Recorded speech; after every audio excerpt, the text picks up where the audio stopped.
नमस्कार, माझं नाव अमेय. मी तुमच्या सगळ्यांचं स्वागत करतो तुमच्या आवडत्या चॅनलमध्ये, ज्याचं नाव आहे स्टॉक मार्केट मेगा स्टोअर. मागच्या व्हिडिओमध्ये आपण इन्फोसिस लिमिटेड या मोठ्या IT कंपनीबद्दल माहिती घेतली होती कंपनी अनालिसिसच्या माध्यमातून. त्या संदर्भात मी तुम्हाला एक अपडेट देणार आहे आणि मग आजच्या व्हिडिओकडे आपण वळूया. तर इन्फोसिस लिमिटेड या कंपनीचा बायबॅक आलेला आहे, जो कालपासून सुरू झालेला आहे. बायबॅक आहे 9,250 कोटी रुपये, एवढा मोठा बायबॅक आहे आणि 1,750 रुपये पर शेअर या किमतीला हा बायबॅक जाहीर झालेला आहे. आत्ता इन्फोसिसची किंमत साधारण 1,500 रुपये वगैरेच्या आसपास आहे. तर अधिक माहिती तुम्हाला जर याची हवी असेल तर तुमच्या ब्रोकरकडून वगैरे तुम्ही घेऊ शकता आणि बायबॅकमध्ये सहभागी होऊ शकता. तर आता आपण आज ज्या कंपनीची माहिती घेणार आहोत कंपनी अनालिसिसच्या माध्यमातून, त्या कंपनीचं सुद्धा फार इंट्रोडक्शनची गरज नाही आहे. ती टेक्स्टाईलमधली मोठी कंपनी आहे. ती कंपनी आहे रेमंड लिमिटेड. हे सुद्धा मोठं नाव आहे टेक्स्टाईलमधलं, ह्याला फार इंट्रोडक्शनची गरज नाही. ह्या कंपनीबद्दल आता आपण डिटेलमध्ये माहिती घेणार आहोत. तर आपण तुम्हाला माहिती आहे कंपनी अनालिसिसमध्ये आपण काय काय बघतो. इंट्रोडक्शन, स्वॉट अनालिसिस म्हणजे स्ट्रेंथ, विकनेस, अपॉर्च्युनिटी, थ्रेट याचा analysis, parameters of stock, technicals, fundamentals आणि शेअर होल्डिंग पॅटर्न, हे सगळं आपण क्रमाक्रमाने बघत जातो. आता आपण अगोदर नीड टू नो बघणार आहोत, म्हणजे शेअर कधी बाय करायचा, कधी विकायचा आणि कधी तो होल्ड करायचा, म्हणजे नीड टू नो हे सगळ्या कंपन्यांसाठी लागू आहे. When to buy, when the price is low, म्हणजे काय तर डिक्लायनिंग मार्केटमध्ये बाय करायचा. मंदीचं जेव्हा मार्केट असतं, खाली असतं, तेव्हा शेअर सगळे स्वस्तात आलेले असतात, प्राइस खाली आलेली असते, तेव्हा बाय करायचा. जसं आपण बाजारात जाऊन कुठलीही वस्तू स्वस्तात खरेदी करायला बघतो, तसंच शेअरच्या बाबतीतही लागू आहे. व्हेन टू सेल म्हणजे काय तर कधी विकायचा, तर तुम्ही जे काही टार्गेट ठरवलेलं आहे, 10% फायदा मिळाला की मी विकणार, 20% मिळाला की विकेन, डबल झाला की विकेन, ते जे काही तुमचं टार्गेट आलं की विकायचा शेअर. किंवा खूप काही चांगली बातमी आली काही कंपनीच्या बाबतीत आणि समजा शेअरची एकदम मोठी रॅली झाली आणि वगैरे तुम्हाला टार्गेटपेक्षा जास्त नफा झाला, तरी तुम्ही तो शेअर विकू शकता. किंवा जर तुमचा स्टॉप लॉस हिट झाला तरी तुम्ही शेअर तो विकायचा, म्हणजे तुमचं जास्त नुकसान होणार नाही. अशा वेळी तो शेअर टार्गेट आलं नाही म्हणून थांबण्यात काही अर्थ नाही. आता when to hold, depending on your investment plan, म्हणजे काय तर तुम्ही किती दिवस तो शेअर ठेवायचा तुमच्याकडे हे ठरवलेले आहे, तेवढ्या वेळेस तो शेअर होल्ड करायचा, त्यानंतर तो शेअर तुम्ही विकलाच पाहिजे. म्हणजे इंट्राडे असेल तर मार्केट आवर्समध्ये तुम्ही घ्यायचा आणि विकायचा असतो, म्हणजे 9:15च्या आसपास घ्यायचा आणि 3:30च्या आत विकायचा. स्विंग ट्रेड किंवा शॉर्ट टर्म ट्रेड असेल तर 2 दिवस ते 3 महिने ही शॉर्ट टर्म आणि स्विंग ट्रेडची वेळ, म्हणजे तेवढा कालावधी असतो, तर तेवढ्या वेळेस तुम्ही शेअर ठेवायचा आणि त्यानंतर विकायचा. मीडियम टर्म असेल तर 3 महिने ते 1 वर्ष ठेवायचा आणि विकायचा. लॉंग टर्म असेल तर 1 वर्षापेक्षा जास्त. ह्या कालावधीमध्ये जर कंपनीच्या बाबतीत काही चांगली बातमी वगैरे आली आणि सांगितलं आणि काय असं तुम्हाला कळलं की काहीतरी चांगलं होणार आहे आणि कंपनीची शेअर प्राइस वाढणार आहे, तर तुम्ही तो शेअर अजून जास्त कालावधीसाठी होल्ड करू शकता. किंवा काही वाईट बातमी आली तर तुमच्या कालावधीच्या आधी आपलं नुकसान टाळण्यासाठी तुम्ही तो शेअर विकूही शकता. तर हे होतं नीड टू नो. आता आपण कंपनीची इंट्रोडक्शन घेणार आहोत, जनरल माहिती रेमंड लिमिटेड कंपनीची. ही Raymond limited company textile power house म्हणून सुद्धा ओळखली जाते. ग्लोबल कॉंग्लोमरेट रेमंड ग्रुपचा ही कंपनी हिस्सा आहे, जो मोठा प्रसिद्ध प्रमोटर ग्रुप आहे.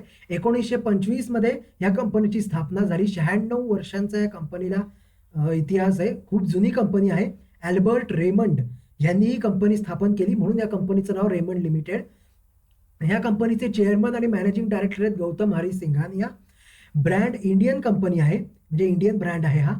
पब्लिक लिमिटेड कंपनी आहे. ज्या कंपन्या शेअर बाजारात लिस्टेड असतात त्या सगळ्या कंपन्या पब्लिक लिमिटेड असतात. ज्या कंपन्या शेअर बाजारात लिस्टेड नाहीत त्या प्रायव्हेट लिमिटेड कंपन्या आहेत.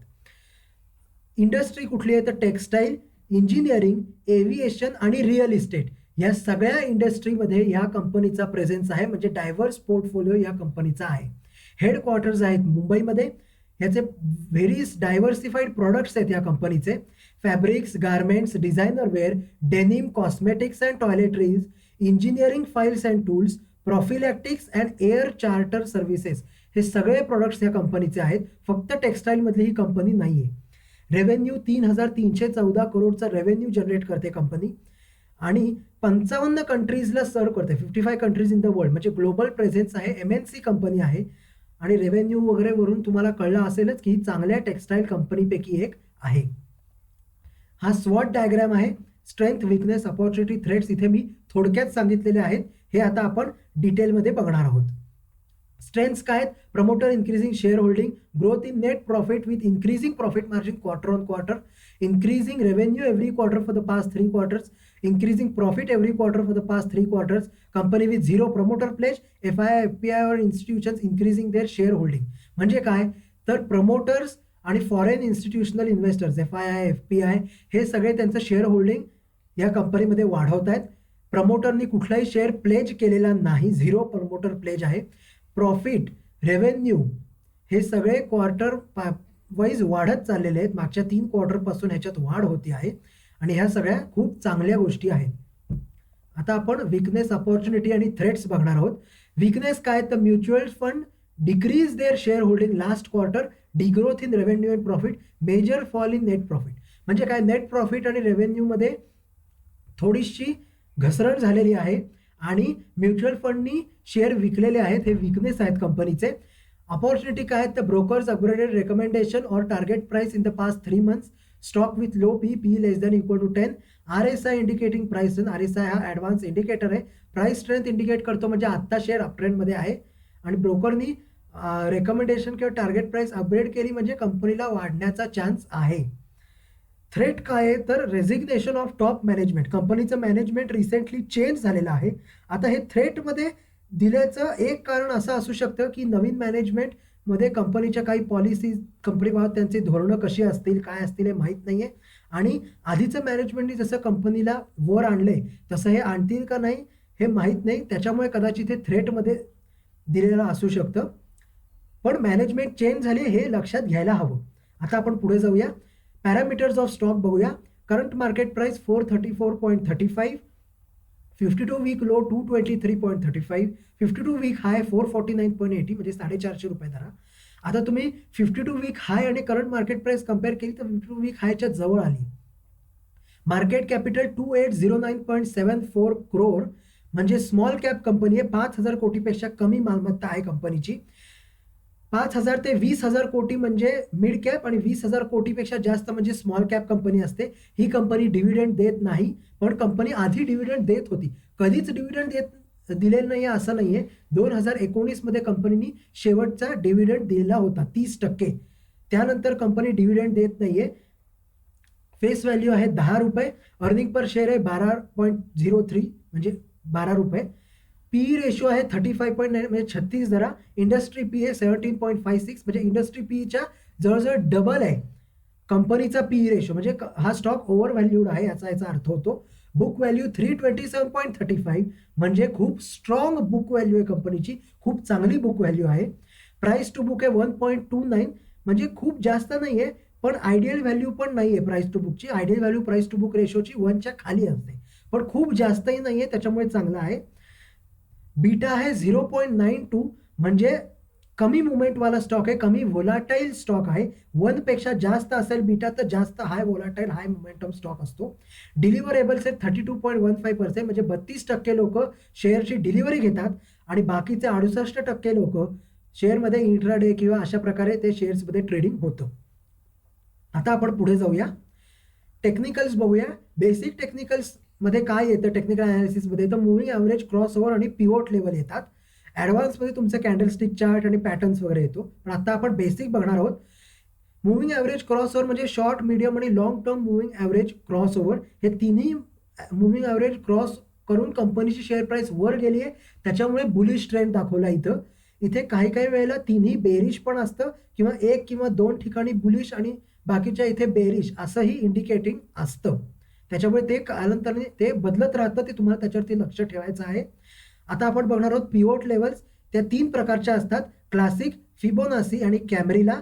त्याप्रमाणे त्यांच्या व्हॅल्यूज बदलत राहतात आणि R1, R2, R3 आणि S1, S2, S3 हे रेजिस्टन्स आणि सपोर्ट लेवल्स आहेत.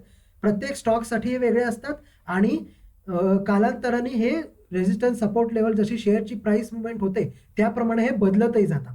आता R1 R2 R3 रेजिस्टन्स पार करून कंपनीची शेअर प्राइस वर गेली म्हणजे ब्रेकआउट आला, कंपनीमध्ये अपट्रेंड आला आणि मोठी रॅली होणार, शेअरची प्राइस वाढणार. S1 S2 S3 तीन सपोर्ट क्रॉस करून कंपनीची शेअर प्राइस खाली आली म्हणजे डाऊन ट्रेंड आहे, कंपनीची शेअर प्राइस कमी कमी होणार, असा याचा अर्थ होतो. आता आपण पुढे जाऊया. रेव्हेन्यू हा सगळा अॅन्युअल डेटा आहे 2017 ते 2021 या 5 वर्षांचा. 5353 त्यानंतर 5899 6582 6482 आणि 3446 हा सगळा डेटा करोड रुपयांमध्ये आहे. आता तुम्ही बघितलं तर 2017 ते 2020 4 वर्ष रेव्हेन्यू वाढत गेला आहे स्टेडीली आणि 2020च्या तुलनेत 2021 मध्ये निम्मा आलेला आहे. पॅन्डेमिकचा असर असू शकतो, पण काहीतरी मेजर पण झालेला आहे कंपनीमध्ये ज्याच्यामुळे एवढा रेव्हेन्यू खाली आलेला आहे. तर त्याच्यामुळे तुम्हाला काही अजून कारणं असतील ती फाइंड आउट करावी लागतील. आता आपण पुढे जाऊया. इन्कम स्टेटमेंट हा सुद्धा अॅन्युअल डेटा आहे 2017 ते 2021. सेल्सची व्हॅल्यू रेव्हेन्यूचे व्हॅल्यू दोन्ही सेम आहेत, कारण का सेल्समधनंच रेव्हेन्यू जनरेट होतो, त्या व्हॅल्यू सेमच आहेत. म्हणजे ते वाढत गेले आणि 2020 नंतर 2021 मध्ये निम्मा आलेला आहे. अदर इन्कम आता आपण बघूया. 117 118 125 95 आणि 201 अदर इन्कम वाढलेला आहे, पण सेल्स कमी झालेत. असं का झाले हे जर तुम्हाला याचं कारण शोधावं लागेल, कारण जनरली सेल्स कमी झाले, रेव्हेन्यू कमी झाला की अदर इन्कम सुद्धा जनरली एवढा वाढत नाही किंवा त्याच्यात असं एवढी मुवमेंट होत नाही. आता आपण नेट प्रॉफिट बघणार आहोत. 55 146 182 50 आणि -294 म्हणजे बघा वाढलेला आहे आणि नंतर 2020-21 मध्ये कमी झालेला आहे आणि 2021 मध्ये तर निगेटिव्ह आहे. याचा अर्थ कंपनी लॉस मध्ये आहे आणि ही चांगली गोष्ट नाही. आता मी हे तीनच कॅटेगरी तुम्हाला सांगितल्या, सेल्स, अदर इन्कम आणि नेट प्रॉफिट. बाकीच्या कॅटेगरीज तुम्हाला अशाच अॅनालाइज करायच्या आहेत. सगळ्या कॅटेगरीजचा अॅनालिसिस करणं अत्यंत गरजेचं आहे, हे तुम्ही लक्षात ठेवा. आता आपण पुढे जाऊया. बॅलन्स शीट हा सर्वात महत्त्वाचा भाग आहे फंडामेंटल अॅनालिसिसचा. हा सुद्धा अॅन्युअल डेटा आहे 2017 ते 2021 या 5 वर्षांसाठीचा. शेअर कॅपिटल बघा 61 करोड आहे 2017 ते 2019. 64 आणि 66 करोड अशी वाढलेली आहे शेअर कॅपिटल 2020 आणि 2021 मध्ये. म्हणजे बहुतेक कंपनीनी काय बोनस किंवा काय असं राईट्स वगैरे दिले असावेत, कारण का असं काही दिलं तरच शेअर कॅपिटल वाढते. आता रिझर्व्ह अँड सरप्लस आपण बघूया. 1611 1750 1892 2309 2030 रिझर्व्ह अँड सरप्लस कंपनीचा चांगला आहे आणि कंपनी लॉसमध्ये चाललेली आहे. परफॉर्मन्स थोडा कमजोर होतोय कंपनीचा, पण रिझर्व्ह अँड सरप्लस चांगला आहे, ही खूप चांगली गोष्ट आहे. आता आपण कंपनीचे करंट लायबिलिटीज बघणार आहोत. 2805 3444 4133 4274 आणि 2969 हे करंट लायबिलिटीज आहेत कंपनीच्या. थोड्या वाढलेल्या आहेत, पण 2020च्या तुलनेत 2021 मध्ये कमी आलेल्या आहेत करंट लायबिलिटीज, ही चांगली गोष्ट आहे. आता आपण करंट लायबिलिटीजचं कंपॅरिझन करणार आहोत करंट ॲसेट्स बरोबर. 2961 3432 4017 4406 3777. आता तुम्ही करंट ॲसेट आणि करंट लायबिलिटी बघितल्यात तर करंट ॲसेट करंट लायबिलिटीपेक्षा जास्त आहेत आणि ही चांगली गोष्ट आहे. आयडियलमध्ये असंच पाहिजे. बाकीच्या कॅटेगरी तुम्हाला मी या सांगितल्या अशाच ॲनालाइज करून कम्पेअर करायच्या आहेत. आता आपण कंपनीचा कॅश फ्लो बघणार आहोत. इथे ऑपरेटिंग, इन्व्हेस्टिंग ॲक्टिव्हिटीज आणि नेट कॅश फ्लो असं आपण बघणार आहोत. हा सुद्धा अॅन्युअल डेटा आहे 2017 ते 2021 मधला. आता ऑपरेटिंग ॲक्टिव्हिटीज बघा 348 394 250 372 आणि 0 म्हणजे बघा वाढलेला आहे ऑपरेटिंग ॲक्टिव्हिटीज मधला कॅश फ्लो 2020 पर्यंत. 2021 मध्ये तो 0 झालाय. इन्व्हेस्टिंग ॲक्टिव्हिटीज बघा 2021च्या आधी 4ही वर्ष निगेटिव्ह आहे. -219 -408 -122 -119 आणि 0. आणि नेट कॅश फ्लो बघा 39 -24 112 आणि 0. नेट कॅश फ्लो 0 झालाय म्हणजे कंपनी इलिक्विड आहे. कंपनीमध्ये आता सध्या पैशाचा ओघ होत नाही आहे, लिक्विडिटी नाही आहे कंपनीमध्ये आणि चांगली गोष्ट नाही. इन्व्हेस्टिंग ॲक्टिव्हिटीजमध्ये निगेटिव्ह आहे, याचा अर्थ कंपनीला चांगले त्यातनं रिटर्न्स मिळालेले नाहीत. म्हणजे काय, तर फिजिकल ॲसेटची खरेदी, ॲडिशनल सिक्युरिटीजची खरेदी म्हणजे इन्व्हेस्टिंग ॲक्टिव्हिटीज आहेत, त्यातनं कंपनीला चांगले रिटर्न्स मिळाले नाहीत. पण निगेटिव्हमधून झिरोमध्ये आलंय ही चांगली गोष्ट आहे. पण झिरो कॅश फ्लो असणं ही कुठल्याही कंपनीसाठी चांगली गोष्ट नाही. आता आपण पुढे जाऊया. रेशोज आता आपण बघणार आहोत. हा सुद्धा एक महत्त्वाचा पार्ट आहे फंडामेंटल्समधला कंपनीसाठीचा. पहिले आपण रिटर्न रेशोज आणि मार्जिन रेशोज बघणार आहोत. त्यानंतर बाकीचे रेशोज बघणार आहोत. रिटर्न रेशोजमध्ये रिटर्न ऑन नेटवर्थ इक्विटी म्हणजे ROE, ROC म्हणजे return on capital employed, return on assets म्हणजे ROA हे 3 रेशो येतात. हा सुद्धा सगळा ॲन्युअल डेटा आहे 2017 ते 2021 या 5 वर्षांमधला. आता आपण ROE बघूया. 1.52, 7.42, 8.59, 8.26, -14.16. 2017 ते 2020 चांगला होता. रिटर्न ऑन नेटवर्थ इक्विटी वाढला होता आणि 2021 मध्ये निगेटिव्ह गेलाय आणि ही चांगली गोष्ट नाही. म्हणजे चांगले रिटर्न्स कंपनी आता सध्या तरी देत नाही आहे असा याचा अर्थ होतो. ROC return on capital employed बघूया आपण. 1.04, 5.05, 19.98, 7.83 आणि -4.74 निगेटिव्ह रिटर्न्स आहेत. ह्याचा अर्थ कंपनी लॉसमध्ये चालली असाही होतो आणि ही कंपनीसाठी चांगली गोष्ट नाही. आता रिटर्न ऑन ॲसेट्स बघूया आपण. 0.48, 2.20, 2.52, 2.53 आणि -4.40 हे सुद्धा निगेटिव्ह आहे. आता आपण हे सगळे रेशोज मी जे तुम्हाला सांगतोय हे सगळे पर्सेंटेजमध्ये आहेत. आता आपण मार्जिन रेशोज बघूया. ग्रॉस प्रॉफिट, ऑपरेटिंग आणि नेट प्रॉफिट मार्जिन हे 3 रेशोज मार्जिन रेशोजमध्ये येतात. हा सुद्धा सगळा ॲन्युअल डेटा आहे.